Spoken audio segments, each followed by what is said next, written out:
everybody, welcome back. I beg your pardon. Welcome back to Improv Bible Study with Junk Shop Library. We'll be picking up today with Genesis chapter 14. We got the land divided up between Abram and Lot last time, and today we will find out just how well that went.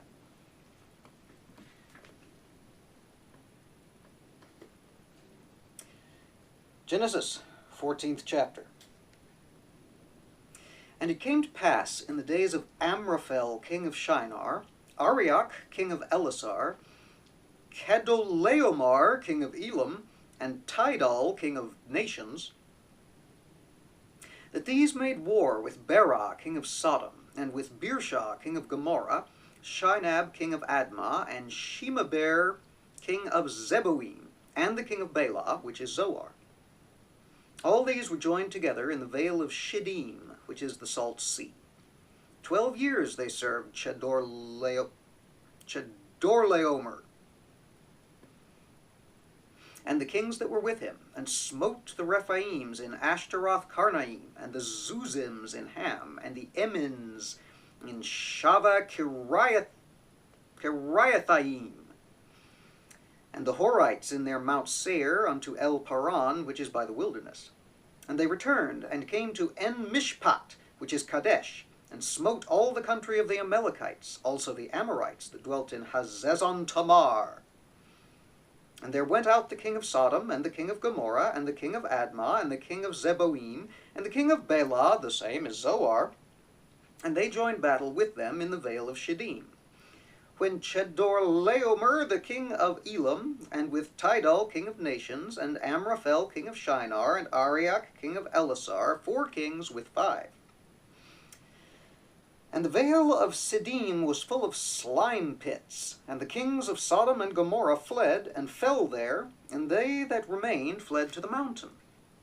And they took all the goods of Sodom and Gomorrah, and all their victuals, and went their way.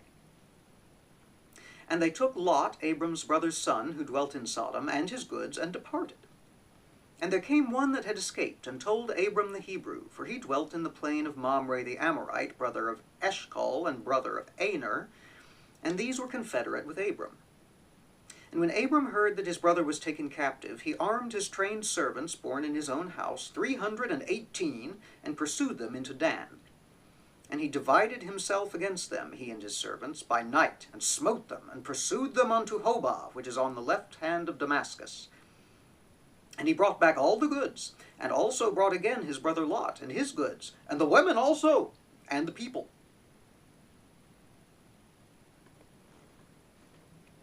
And the king of Sodom went out to meet him after his return from the slaughter of Kedorlaomer, which of the kings that were with him at the valley of Shavah, which is the king's dale. And Melchizedek, king of Salem, brought forth bread and wine, and he was the priest of the Most High God.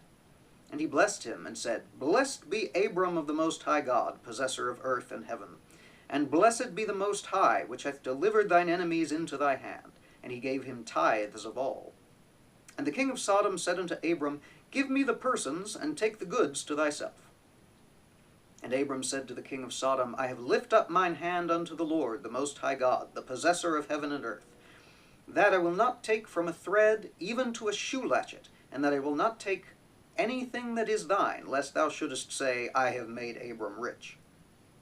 Save only that which the young men have eaten, and the portion of the men which went with me, Ener, Eshcol, and Mamre, let them take their portion.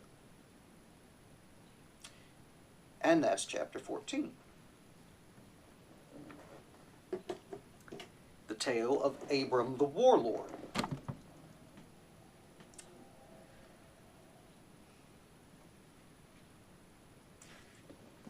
I know it's been a long time since I've read this. I have no memory of the tale of Abram the warlord and the slime pits of the vale of Siddim. If you had told me this morning that this was in the Bible, I would have told you you were making stuff up or confusing your D&D campaign manual with Holy Writ again.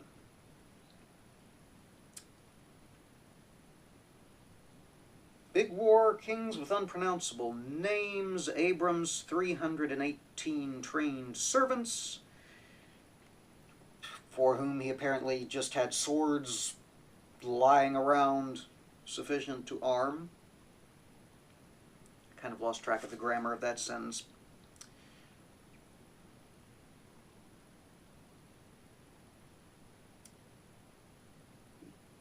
Comes back to Sodom, and the king of Sodom says, give me everyone you've captured, and you take all the crap that you want. And Abram says, I'm not taking anything under your license. I will not be beholden to the king of Sodom. And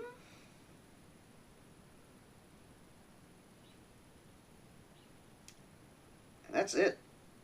If these people's names were shorter or easier to pronounce, Chapter 14 would have been the shortest video yet.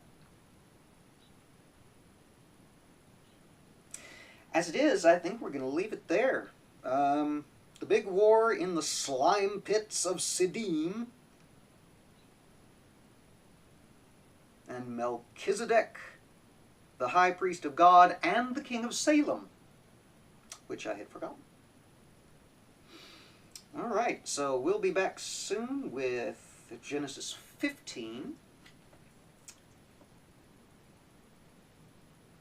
I never thought I'd say that a war of 9 kings was uneventful, but